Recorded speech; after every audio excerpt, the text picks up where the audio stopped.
Hello, welcome to Rahul math magic. तो आज हम शुरू करते हैं असेंबली क्वेश्चन का पार्ट 4। इसमें क्वेश्चन होंगे रूट वाले। तो जितने भी रूट वाले क्वेश्चन होते हैं वो हम सब कर लेंगे यहाँ पे। इससे पहले आपको देखना है, ये देखिए, ये कछुआ है एक, है ना, पीला कछुआ। हाल ही के दिनों में बहुत ज़्यादा ये न्यूज़ पे था। तो आपको बताना है कि इस कछुए का संबंध किस राज्य से है, किस राज्य में देखा गया है। ठीक है, ये क्वेश्चन आप कमेंट करके फिर आगे आप वीडियो देख सकते हैं। ओके, तो देखते हैं पहला क्वेश्चन आज का। पहला क्वेश्चन है क्या, सिंप्लीफाई करना। अब सिंप्लीफाई करना ही लिखा रहता है आपको ज़्यादा अक्सर रूट वाले क्वेश्चन में। तो यहाँ पे देखिए, जैसे इस प्रकार क्वेश्चन है, 1/√100 माइनस √99, फिर माइनस √99, ऐसा सीरीज बन जाती है। और ये सीरीज कहाँ तक जा रही है, देखिए 1 तक जा रही है। ठीक है ना। तो अगर ऐसी सीरीज है तो ठीक है, अगर ऐसी सीरीज नहीं है तब भी हमको बना लेना है हमेशा। बड़ी संख्या पहले, फिर छोटी छोटी छोटी ऐसे करके कोई भी क्वेश्चन होगा हम बना लेंगे। फिर इसके दो तरीके हैं, एक तो परिमेयीकरण करें हम सबका, फिर इसके बाद सॉल्व करें। तो वो हम नहीं करने वाले यहाँ पे, हम इसको डायरेक्ट सीखेंगे। तो जैसे देखिए, इस तरह क्वेश्चन में हमको करना क्या है, पहले तो इसको क्या करना है, ऑर्डर में लिख लेना है पहले, है ना, डिसेंडिंग ऑर्डर में लिख लेना। फिर सबसे बड़ी जो संख्या है क्या है, √100, ठीक है ना, वो लिखना है। फिर यहाँ पे माइनस चिन्ह लगाना है। और इसके बाद सबसे छोटी संख्या क्या है, उसका चिन्ह सहित, जैसे यहाँ पे +1 नहीं है, -1 है, तो हम चिन्ह सहित ऐसे लिखेंगे -1, ऐसे। ठीक है ना, -1 कर लिए। अब देखिए 100 का वर्गमूल कितना होगा, 10 होगा। और यहाँ से माइनस माइनस क्या हो जाएगा, प्लस। और यहाँ से 1, कितना हो गया आंसर इसका, 11 है ना। इसका आंसर कितना हो गया, 11। आई होप आपको समझ में आ रहा होगा। देखिए इसका आंसर 9 नहीं होगा, क्यों, क्योंकि हम अक्सर जानते हैं माइनस करना होता है और हम यहाँ पे माइनस चिन्ह भूल जाते हैं, तो हमारा आंसर 9 आ जाता है। पर 9 नहीं होगा, यहाँ पे करेक्ट आंसर क्या होगा, 11 होगा। ओके, अगला क्वेश्चन देखिए।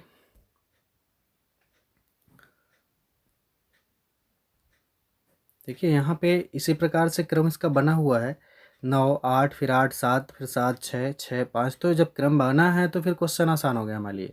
क्रम बनाने की ज़रूरत नहीं होती है ऐसे में। तो यहाँ पे हमें क्या करना होगा, सबसे पहले √9, और देखिए माइनस करेंगे, और माइनस यहाँ पे 4 है तो -4। यहाँ पे ऐसे नहीं लिखा जाता है, इसको कोष्टक में बंद कर लेते हैं। ठीक है ना। अब देखिए 9 से कितना वर्गमूल आएगा, 3 बाहर, और माइनस माइनस का प्लस कितना हो गया यहाँ पे, और ये 4 का 2, कितना हो गया, 3 2 5। तो यहाँ पे कितना आंसर आपका होगा, 5 होगा। ठीक है ना, बिल्कुल यहाँ पे 1 नहीं होगा, ध्यान रखिएगा इस चीज़ को। और आप लोग प्रैक्टिस करते रहा करिए, अपना स्कोर जो है, कितने क्वेश्चन आपसे बने वो कमेंट किया करिए, तो ज़्यादा ठीक लगेगा। आप पढ़े हुए पहले से, एक ये प्रैक्टिस वीडियो तो होता है। अगला क्वेश्चन देखते हैं। यहाँ पे द वैल्यू ऑफ √40 प्लस √9, और यहाँ पे 81 है। अब ये कुछ ज़्यादा खास क्वेश्चन है नहीं, ऐसे ही है, लेकिन रूट का था तो मैंने एक टाइप बना के इसको ले लिया। तो देखिए यहाँ पे कितना है, 40 है, प्लस यहाँ पे रूट है और 9 है। यहाँ पे देखिए ये इंटू है, कुछ भी नहीं तो इंटू। 81 का वर्गमूल कितना होगा, 9। अब देखिए 2 9 है यहाँ से, तो 1 9 बाहर आएगा, तो कितना हो जाएगा, √49। और 49 का वर्गमूल कितना होता है, 7। तो आपका आंसर कितना हो गया, यहाँ पे 7 हो गया। ओके, ऑप्शन नंबर 3 पे आपका जो है। इस प्रकार के कुछ क्वेश्चन आते हैं, देखिए काफ़ी अच्छे क्वेश्चन होते हैं। ये एल्जेब्रिक इक्वेशन में भी क्वेश्चन आते हैं, जहाँ पे आपको x + 1/x ऐसे की वैल्यू पूछी करते हैं, x² है और इसे पावर लगा लगा के ऐसे पूछते हैं, वहाँ पे क्वेश्चन खूब आते हैं। पर स्क्वायर रूट में भी आपको क्वेश्चन मिल जाता है ये। तो देखिए यहाँ पे हम देख लेते हैं इसको। अब इसके भी लगाने कई सारे तरीके हो सकते हैं, पर आप देखिए जो मैं आपको बता रहा हूँ सब काफ़ी ईजी होगा। जैसे यहाँ पे क्या है, 15 है, और यहाँ पे कितना है, 8। हमको दो संख्याएँ देखनी है बस। ठीक है, तो ऐसी दो संख्याएं लेनी है, प्राइम फैक्टर करने हैं कि जिनका मल्टीप्लाई करने में कितना है, 15 आए, और जिनको ऐड करने में कितना आए, 8 आए। ठीक है, तो हम यहाँ पे देखिए कितना कर सकते हैं, 5 3 15 और 5 3 8, 5 और 3 ले सकते हैं।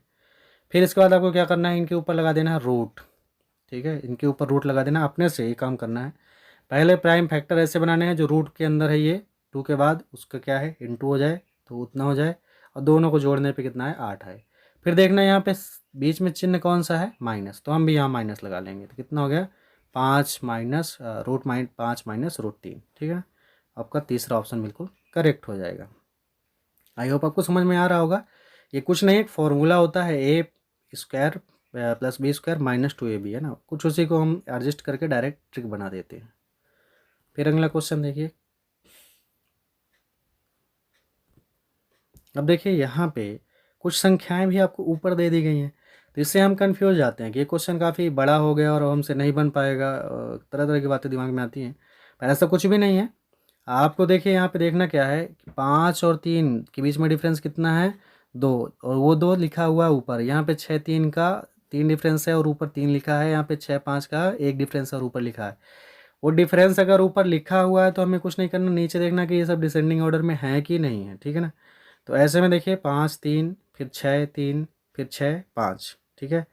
तो जब इस प्रकार से, तो आपको सिर्फ वही करना है, √5 पहले लिख लेना है और √5 लास्ट वाला, और दोनों के बीच में माइनस। और देखिए यहाँ पे 5 से 5 रूट खत्म हो गया और ये कितना आएगा, 0। आपका आंसर कितना हो गया, 0 हो गया। ओके, अगला क्वेश्चन देखिए। यहाँ पे 1/3 है ना। अब ये फिर से क्वेश्चन कुछ इस प्रकार से है।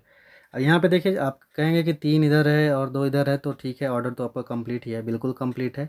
यहाँ पे 9 कर देते तब भी बात वही होती, तो 9 8 7 हो जाता और यहाँ पे 4 हो जाता, ठीक है ना। तो हमको करना क्या होगा, सिर्फ देखना है। अब देखिए यहाँ पे अगर 9 होता और 8 होता तो उनके बीच का डिफरेंस कितना, 1, तो ऊपर है 8 7 का 1 7 6, सबका डिफरेंस कितना, 1 1, और वो सब ऊपर लिखा हुआ है। अगर ऐसा है तो फिर आपको वही करना है, बस 3 माइनस -2, ये ध्यान रखना है आपको। तो यहाँ पे कितना हो जाएगा, 3 + 2, और आंसर कितना हो गया, 5। ओके, क्लियर हो रहा है बिल्कुल। अगला क्वेश्चन देखिए।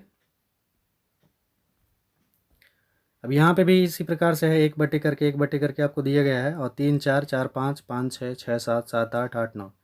तो यहाँ पे क्या है, ये डिसेंडिंग ऑर्डर नहीं है, ये असेंडिंग ऑर्डर में लिखा है। तो हमको क्या करना है, तो पूरा हम ऊपर उल्टा करके लिखे, पर हम समझ रहे हैं कि 9 8 7 ऐसे कुछ होगा।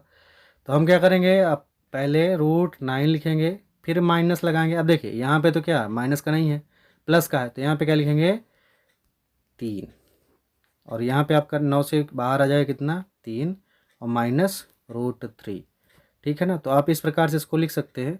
तो ये आपका तीसरा ऑप्शन में, कभी कभी ऑप्शन में ये चीज़ नहीं रहती, तो वहाँ पे आपको क्या हो जाएगा, √3 कॉमन ले लेंगे, तो √3 - 1, ठीक है ना। कुछ इस प्रकार से ऑप्शन आपके दिए रहते हैं कभी कभी, तो इसको भी आप जान के रखिए। फिर अगला क्वेश्चन देखते हैं। यहाँ पे काफ़ी इजी सा क्वेश्चन है, मुझे लग रहा है सबसे बन गया होगा, है ना।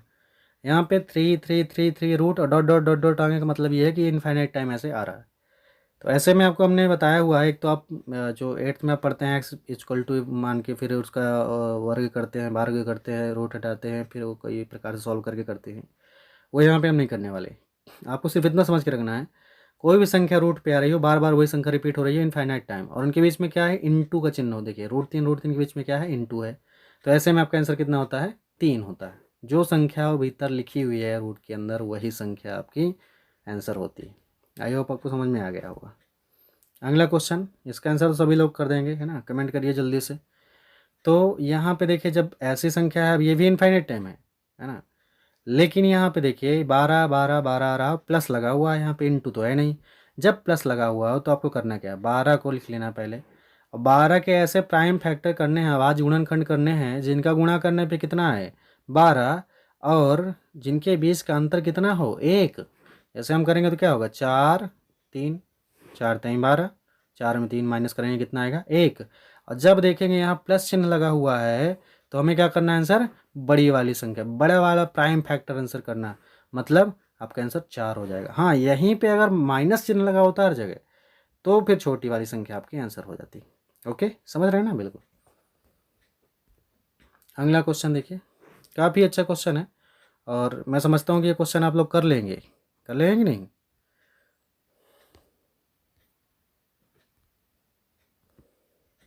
चलिए ठीक है, मैं ही करके बता देता हूँ।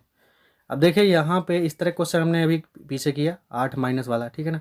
तो जब आगे सॉल्व करेंगे तो ये क्या होगा, √2 प्लस, और यहाँ पे देखिए सॉल्व करेंगे तो हमको ऐसी संख्या चाहिए जिनका गुणा करने पे 10 आए, और जिनको जोड़ने में कितना आए, 7। तो क्या होगा, 5 और 2, 5 दूनी 10, 5 और 2, 5 दूनी 10, और 5 2 7। बीच में क्या कौन सा माइनस चिन्ह लगाते हैं, यहाँ पे माइनस होगा। अब देखिए प्लस वाला रूट माइनस वाला √2 खत्म, कितना बचा, √5 बचा। तो आपका आंसर कितना हो गया, √5। ओके, अगला क्वेश्चन देखते हैं। अब ये क्वेश्चन आपके लिए रख दिया गया, ठीक है ना। ये क्वेश्चन आप खुद से कर लीजिए, काफ़ी इजी है। इस तरह क्वेश्चन मैंने पहले भी करा दिया था, तो आप सभी लोग कमेंट करिएगा आंसर इसका करके। यहाँ पे आप डायरेक्ट यहाँ से सॉल्व करते जाएंगे और इसका यहाँ से 2 आ जाएगा और लास्ट में आपको भाग कर देना और आंसर आ जाएगा। Thanks for watching, God bless you all.